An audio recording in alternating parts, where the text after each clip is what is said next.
لا الہ الا اللہ، لا الہ الا اللہ۔ یہ آسان طریقہ ہے جنت پانے کا، انسان اپنے آپ کو اپنے رب کے حوالے کر دے۔ نتیجہ کیا ہوگا؟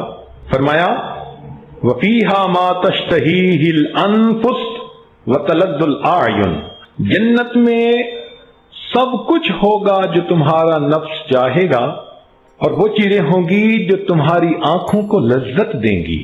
کیونکہ دنیا میں اس نے دنیا کی چمک دمک سے آنکھیں ہٹائی ہوں گی، اس کا بدلہ یہ ملے گا کہ اللہ تعالیٰ آخرت میں آنکھوں کو لبھانے والی نعمتیں عطا فرمائیں گے۔ ہمارے ملک میں ایک خطیب گزرے ہیں، امیر شریعت حضرت عطا اللہ شاہ بخاری رحمۃ اللہ علیہ، ہمارے حضرت مرشد عالم رحمۃ اللہ علیہ کے گہرے دوستوں میں تھے۔ دونوں کے قد ایک جیسے اونچے لمبے، اور دونوں بہت خوبصورت منور چہرے، اور جہاں کہیں پروگرام میں آتے تھے تو لوگ ان کے چہرے دیکھتے رہتے تھے، اور واقعی کہتے تھے کہ ان کو دیکھ کے ہمیں اللہ یاد آتا ہے۔ ایک مرتبہ انہوں نے کہیں بیان کیا تو جنت کا تذکرہ کرتے ہوئے فرمایا کہ وہاں ہر خواہش پوری ہوگی۔ تو ایک بوڑھا کھڑا ہو گیا مجمع میں سے اور کہنے لگا کہ شاہ صاحب ہر خواہش پوری ہوگی؟ انہوں نے کہا جی۔ کہنے لگا میں تو حقے کا عادی ہوں، تو کیا جنت میں مجھے حقہ بھی مل جائے گا؟ تو شاہ صاحب نے فوراً جواب دیا کہ ہاں بابا جی، حقہ بھی آپ کو مل جائے گا، لیکن اس کو جلانے کے لیے جہنم سے آگ لینے جانا پڑے گا۔ تو بہرحال اللہ رب العزت نے نیک اعمال کے بدلے بندوں کو جنت عطا کرنے کا وعدہ فرما دیا ہے۔ یہ نیک اعمال قیمت ہیں جنت کی، جس کے بدلے جنت میں بندے کے مکان کی الاٹمنٹ ہو جائے گی۔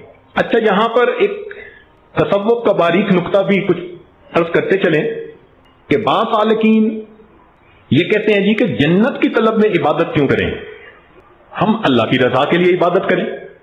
بات تو بہت ہی پیاری ہے اور بہت ہی اچھی خوبصورت ہے کہ ہم جنت کی طلب میں کیوں عبادت کریں، ہمیں تو اللہ کی رضا کے لیے عبادت کرنی چاہیے۔ اور اس کی دلیل پیش کرتے ہیں کہ رابعہ بصریہ ایک مرتبہ ایک ہاتھ میں پانی کا لوٹا اور دوسرے کے اندر آگ لے کر چلیں۔ کسی نے پوچھا کہاں جا رہی ہیں؟ کہنے لگی میں چاہتی ہوں کہ اس پانی سے جہنم کی آگ کو بجھا دوں اور اس آگ سے میں جنت کو جلا دوں، تاکہ لوگ نہ جہنم کے خوف سے عبادت کریں نہ جنت کی طلب میں عبادت کریں، بلکہ اپنے رب کی رضا کے لیے عبادت کریں۔ وہ جواب میں یہ بات بھی پیش کر دیتے ہیں، بہت اچھی بات، انسان کو اللہ تعالیٰ کی رضا کے لیے ہی عبادت کرنی چاہیے، لیکن جو محققین مشائخ گزرے ہیں ان کے نزدیک جنت کی طلب رکھنا عین عبادت ہے۔ اس پر حضرت امام ربانی مجدد لسانی رحمۃ اللہ علیہ نے اپنے ایک مکتوب کے اندر بہت وضاحت سے لکھا ہے۔ وہ فرماتے ہیں کہ جب اللہ رب العزت نے فرمایا کہ واللہ یدعو الی دار السلام، کہ اللہ تعالیٰ تمہیں سلامتی والے گھر کی طرف بلاتا ہے، جب قرآن نے بتلا دیا وسارعوا الی مغفرۃ من ربکم وجنہ، آؤ جنت کی طرف، اپنے رب کی مغفرت کی طرف، تو جب پروردگار خود بلا رہے ہیں تو اب بندے کے لیے جنت کو طلب کرنا یہ عین منشاء خداوندی ہے۔ اس لیے مومن کو دل میں جنت کی طلب رکھنا یہ کوئی کم درجہ نہیں، یہ سب سے بلند درجہ ہے۔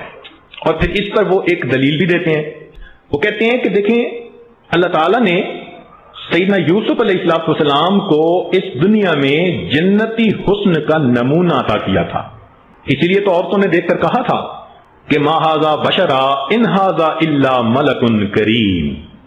تو وہ جنتی حسن کا نمونہ تھا جو اللہ نے ان کو دے دیا تھا، اور یہ راز ان کے والد سیدنا یعقوب علیہ السلام اچھی طرح جانتے تھے، چونکہ وہ رسول تھے، وقت کے پیغمبر تھے۔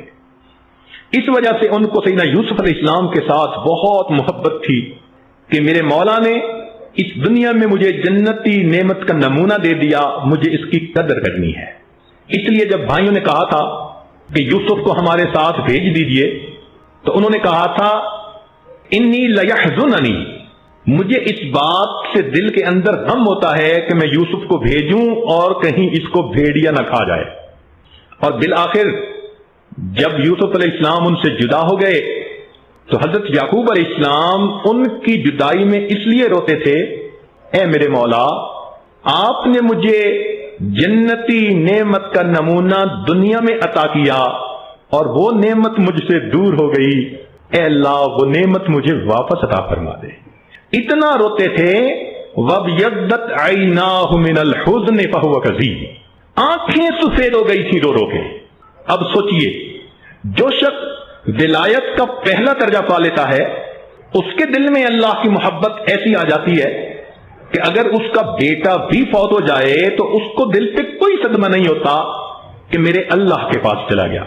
تو وہ تو نبی تھے، ان کا اپنے بیٹے کی جدائی پہ اتنا زیادہ رونا آخر کیا وجہ تھی؟ تو حضرت مجدد ثانی رحمۃ اللہ علیہ فرماتے ہیں کہ وہ فقط بیٹے کی جدائی پہ نہیں روتے تھے، وہ اس نعمت کی جدائی پر روتے تھے جو اللہ نے دنیا میں عطا کر رکھی تھی۔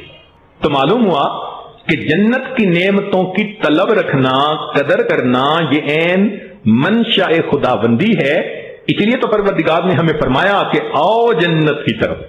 تو یہ ساری تفصیل لکھنے کے بعد امام ربانی مجدد ثانی رحمۃ اللہ علیہ فرماتے ہیں کہ رابعہ بیچاری اگر سر سے واقف ہوتی تو یہ حرکت نہ کرتی، وہ جان لیتی کہ جنت کی طلب کرنا بھی میرے مولا کی منشا کو پورا کرنا ہے۔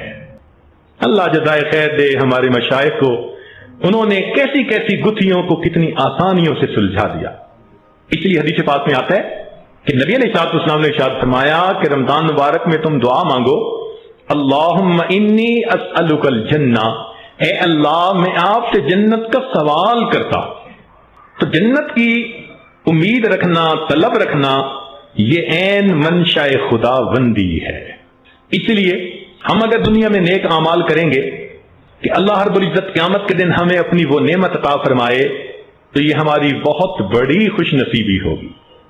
چنانچہ قیامت کے دن جب نیک لوگ اللہ تعالیٰ کے پاس پہنچیں گے تو اللہ تعالیٰ ان کا استقبال کر کے ان کے نتیجے کا اعلان فرما دیں گے، فرمائیں گے یا عباد لا خوف علیکم اليوم ولا انتم تحزنون، اے بندو، اتنا یہ پیار کا صیغہ ہے قربان ہونے کو جی چاہتا ہے کہ مالک و خالق اپنے بندوں کو اتنے پیار سے مخاطب کریں گے، یا عباد، اے بندو، اے وہ میرے بندو جو زندگی بھر میرے سامنے سجدہ ریز ہوتے رہے اور میرے سامنے اپنی پیشانیوں کو زمین پہ ٹیکتے رہے، آج تم میرے پاس آئے، لا خوف علیکم اليوم ولا انتم تحزنون، نہ آج تمہارے اوپر کوئی خوف ہے نہ تمہارے اوپر کوئی حزن ہے۔ اب یہاں دو لفظ استعمال کیے، ایک خوف کا، ایک حزن کا، ان دونوں میں فرق ہے۔ خوف ہوتا ہے باہر کا ڈر اور حزن ہوتا ہے اندر کا غم۔ تو فرمایا کہ نہ تمہیں باہر کی کسی چیز کا خوف ہے نہ تمہیں اندر کا کوئی روگ ہوگا، کوئی غم ہوگا، تمہیں ہم ایسی جگہ رکھیں گے۔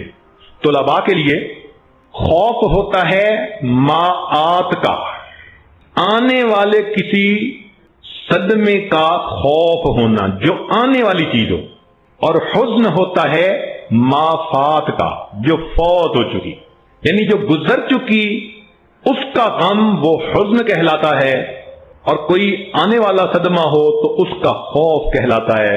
فرمایا جنت وہ جگہ ہے نہ اس میں کوئی خوف ہوگا نہ اس میں کوئی حزن ہوگا۔ چنانچہ جنتی لوگوں کو مبارکبادیاں دی جائیں گی جب فرشتے آئیں گے نا ان کی روح قبض کرنے کے لیے۔ قرآن مجید میں ہے تتوفاہم الملائکۃ الطیبین، جنت کے فرشتے آئیں گے جنت میں لے جانے کے لیے، ایسے پاکیزہ روح کو لے جانے کے لیے فرشتے آئیں گے، اور کیا یقولون سلام علیکم، اور وہ کہیں گے تم پر سلامتی ہو۔ اب سلام کا لفظی مطلب تو سلامتی ہے، لیکن اپنے سمجھنے کی خاطر اس کا مفہوم یوں بنتا ہے سلام علیکم، تم پر سلامتی ہو، تمہیں مبارکباد ہو، اور تمہیں شاباش ہو، اور تم جیتے رہو، تم نے کتنی اچھی زندگی گزاری۔ سلام علیکم کا یہ مفہوم بنے گا، تو فرشتے بھی مبارکیں دیں گے کہ تم کتنے اچھے زندگی گزارنے والے تھے، سلام علیکم. خوش ہو کے کہتے ہیں نا بچے کو، بیٹا جیتے رہو. بالکل یہی مفہوم ہے سلام علیکم کا. اور یہی لوگ جب قیامت کے دن اللہ رب العزت کے حضور پہنچیں گے، اللہ تعالیٰ بھی فرمائیں گے سلام قولا من رب الرحیم، سلامتی ہے تمہارے لیے اور شاباش ہے تمہارے لیے، یہ تمہارے رحیم پروردگار کی طرف سے قول ہے.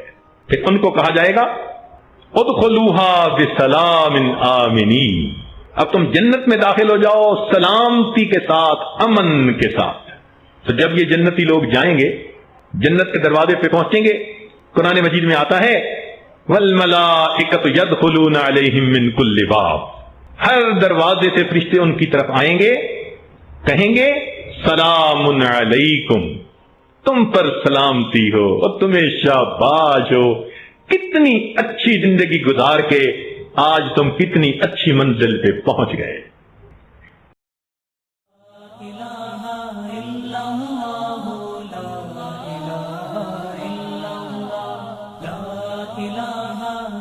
اللہ